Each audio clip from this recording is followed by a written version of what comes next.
সহজেই স্বাস্থ্যসেবা পেতে প্রান্তিক মানুষের ভরসার স্থান কমিউনিটি ক্লিনিক। তবে পর্যাপ্ত ওষুধ ও জনবলের অভাবে অনেক ক্ষেত্রে আশানুরূপ সেবা মিলছে না। কোথাও কোথাও ক্লিনিকের ভবন দীর্ঘদিন জরাজীর্ণ পড়ে থাকলেও সরানোর উদ্যোগ নেই। ওষুধ সংকট কাটানো এবং মানসম্মত সেবা নিশ্চিতের তাগিদ সেবাগ্রহীতাদের।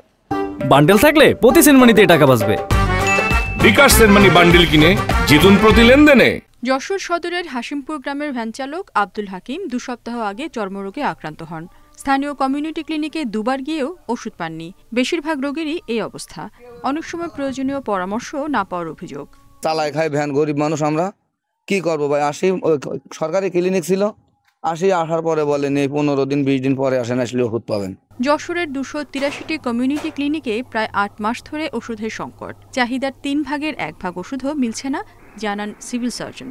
ওষুধের স্বল্পতা থাকলেও কমিউনিটি ক্লিনিক অন্য সবচেয়ে কার্যক্রম মানুষকে সচেতন করা, উচ্চ রক্তচাপ সহ ডায়াবেটিস যেসব চিকিৎসা এবং পরামর্শ দেওয়া, সেই কার্যক্রম চলমান আছে।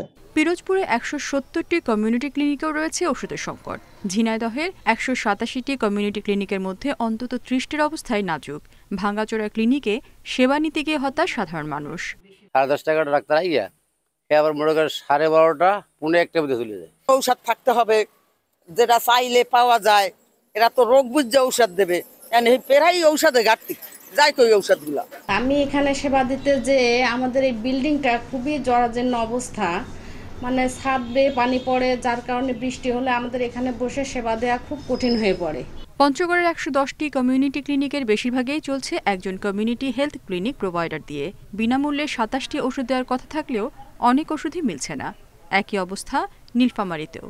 যেগুলো বাড়তি ওষুধ দিয়েছিল, 30-32 আইটেমের ওষুধ দিয়েছিল, ওগুলো এখন 10-12 আইটেমের ওষুধ দেয়, আর বেশি অংশ ওষুধ পাওয়া যায় না। আমার সরকারের কাছে আহ্বান থাকবে, প্রতিটা ওয়ার্ডে যেন একটা করে ক্লিনিক হয় এবং আমাদের যে পুরাতন ক্লিনিকগুলো আছে সেই ক্লিনিকগুলোয় সেবার মান জানি একটু উন্নত করে। নোয়াখালীর কমিউনিটি ক্লিনিকগুলোতে কয়েক মাস ধরে ওষুধ সংকট। রোগীদের পাঠানো হচ্ছে অন্য হাসপাতালে। রেশমি নন্দী, ইন্ডিপেন্ডেন্ট নিউজ। আর এই নিয়ে আরো জানাতে পিরোজপুর ও নোয়াখালী থেকে যুক্ত হচ্ছেন সহকর্মীরা। প্রথমে পিরোজপুর থেকে জানাবেন সহকর্মী তামিম সর্দার। তামিম, মানসম্মত সেবা নিশ্চিতে হাসপাতাল কর্তৃপক্ষ কি ব্যবস্থা নেওয়ার কথা জানিয়েছে, জানাবেন। পিরোজপুর জেলার 7টি উপজেলার 53টি ইউনিয়নে 170টি কমিউনিটি ক্লিনিক রয়েছে এবং এই কমিউনিটি ক্লিনিকগুলোতে আসলে 5 লাখের অধিক নারী পুরুষ সেবা নিয়ে থাকে। তবে এ সকল কমিউনিটি ক্লিনিক ঘুরে দেখা গিয়েছে যে আসলে সেবাগ্রহীরা সেবা যেমন পাচ্ছেন না এবং পর্যাপ্ত ঔষধ পাচ্ছেন না। ফলে এই সকল রোগীরাই আসলে কিন্তু পিরোজপুর জেলা হাসপাতালে ভিড় জমান এবং পিরোজপুর জেলা হাসপাতালের প্রেক্ষাপটও একই। এখানে পর্যাপ্ত সেবা পাচ্ছেন না এবং নেই কোনো উন্নত চিকিৎসা। এখানে আসলে অব্যবস্থাপনার ব্যাপক অভিযোগ রয়েছে, যেমন খাবারের মান নিয়ে প্রশ্ন রয়েছে, নেই কোনো বিশেষজ্ঞ ডাক্তার, নেই কার্ডিওলজি বিভাগ, ঔষধ নিয়েও আসলে ব্যাপক অভিযোগ রয়েছে। ফলে এখানে আসলে চিকিৎসক সংকট থাকলেও রোগীরা যে সেবা পাওয়ার কথা সে সেবা আসলে তারা একদমই পাচ্ছেন না। রোগী স্বজন, স্থানীয়রা আসলে অভিভাবকরা আসলে সকলেই অভিযোগ করেছেন যে পিরোজপুরে জেলা স্বাস্থ্য বিভাগের আসলে একটি অব্যবস্থাপনার মধ্যে দিয়ে চলছে এবং স্বাস্থ্য খাতটি আসলে জেলার অনেকটাই ভেঙে পড়েছে। তবে পরপর 2বার দুদক অভিযান চালিয়ে ঔষধে গরমিল এবং বিভিন্ন অনিয়মের প্রমাণ ফেলেও আসলে স্বাস্থ্য বিভাগের টনক নড়েনি। তবে আমরা এই বিষয়ে কথা বলেছিলাম পিরোজপুরের সিভিল সার্জনের সাথে। তিনি আসলে জানিয়েছেন যে আগের থেকে কমিউনিটি ক্লিনিকের যে অবস্থা এটি ভালো, তবে যেগুলোতে এখনো অভিযোগ আছে দ্রুত ব্যবস্থা নেবেন। এছাড়াও 250 শয্যার জেলা হাসপাতাল চালু হলে হাসপাতালের যে সমস্যা আছে এই সমস্যাগুলো কেটে যাবে। তবে স্থানীয়রা আসলে যে বিষয়টি বারবার বলেছেন যে কর্তৃপক্ষের অব্যবস্থাপনার কারণেই আসলে এই পিরোজপুর জেলা হাসপাতাল এবং কমিউনিটি ক্লিনিকগুলো রোগীরা সেবা পাচ্ছেন না এবং সেবার মান অত্যন্ত নিম্ন এবং অত্যন্ত ভোগান্তিতে পড়তে হয় রোগীদের এবং রোগীরা সামান্য ত্রুটিতে নিয়ে জেলা হাসপাতালে আসলেই তাদের আসলে খুলনা এবং বরিশালে রেফার করতে হয়। তো এই ছিল পিরোজপুর থেকে আমার কাছে সর্বশেষ। হ্যাঁ জি তামিম, আপনি আমাদের সঙ্গেই থাকুন। এবার নোয়াখালী থেকে জানাবেন আবু নাসের। আবু নাসের, আপনি তামিমকে শুনছিলেন।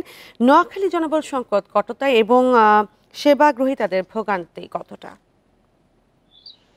নোয়াখালীতে সরকারি হসপিটালের কথা বললে 250 শয্যা নোয়াখালী জেনারেল হাসপাতালে যথারীতি যে কার্ডিয়াক বিভাগে সেখানে প্রচুর ডাক্তারের সংকট রয়েছে, চিকিৎসক সংকট এবং অন্যান্য সরঞ্জামেরও কিছুটা সংকট রয়েছে বলে জানানো হয়েছে। সবচাইতে বড় কথা যে নতুন ভবনের কাজ হওয়ার পরও বুঝিয়ে না দেওয়ার কারণে পুরনো ভবনে কাজ করতে হচ্ছে খুব ঝুঁকিপূর্ণভাবে।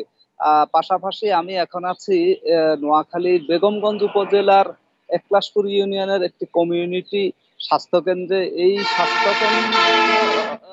কমিউনিটি ক্লিনিকটিতে এর আগেও আমরা এসেছি নিউজ করার জন্য। তখন যেমনটি জানতে পেরেছি যে মূলত এসব কমিউনিটি ক্লিনিক গুলোতে স্থানীয় লোকজন যারা রয়েছেন তারা বাড়ির পাশে হওয়াতে চিকিৎসকের পরামর্শের জন্য ছোটখাটো বিষয়গুলোতে এখানে চলে আসেন, কিন্তু বাস্তবতা হচ্ছে এই কমিউনিটি ক্লিনিক গুলোতে গত প্রায় 6 মাসের বেশি সময় ধরে কিন্তু পর্যাপ্ত সেবা পাচ্ছেন না। বিশেষ করে যে ওষুধ দেওয়ার কথা এই ওষুধগুলো কিন্তু পাচ্ছেন না। ফলে এখানে যারা কমিউনিটি হেলথ কেয়ার প্রোভাইডার থেকে শুরু করে সংশ্লিষ্ট যারা রয়েছেন তারাও একটা বিব্রতকর অবস্থায় তাদেরকে পড়তে হচ্ছে। কেন ওনা স্থানীয় বাসিন্দারা প্রতিদিনে এসে ওষুধের জন্য পিড়াপিড়ি করেন, কিন্তু তারা ওষুধ না পাওয়ার কারণে যারা কর্মরত তাদের সাথে এদের প্রায় ঝগড়াঝাটি হচ্ছে এবং স্থানীয় বাসিন্দারা হতাশ হয়ে ফিরে যাচ্ছেন ঘন্টার পর ঘন্টা অপেক্ষা করে। তো এখানে সংশ্লিষ্ট যারা রয়েছেন তাদের বক্তব্য হচ্ছে ওষুধ সরবরাহ না হওয়ার কারণে দিতে পারছেন না। আপাতত তারা আসলে বিভিন্ন স্বাস্থ্য পরামর্শ দেন এবং ইপিআই কার্যক্রমগুলোই আসলে মূলত কমিউনিটি ক্লিনিক গুলোতে চলছে। এছাড়া খুব বেশি সেবা এখানকার জনগোষ্ঠী পাচ্ছেন এমনটি বলা যাবে না। বলছেন যে ঊর্ধ্বতন কর্তৃপক্ষ ওষুধ সরবরাহ করলে স্থানীয় বাসিন্দাদেরকে তা সরবরাহ করা হবে। আপাতত জটিল কোনো সমস্যা দেখা দিলে জেলা হসপিটাল এবং উপজেলা হসপিটালে স্থানান্তর করছে, পরামর্শ দিচ্ছে, এইটুকুই করছে। এই হচ্ছে এখানকার কমিউনিটি ক্লিনিক থেকে সর্বশেষ। কমিউনিটি ক্লিনিকে সংকট এবং সেই বিষয়ে পিরোজপুর ও নোয়াখালী থেকে জানাচ্ছিলেন সহকর্মীরা।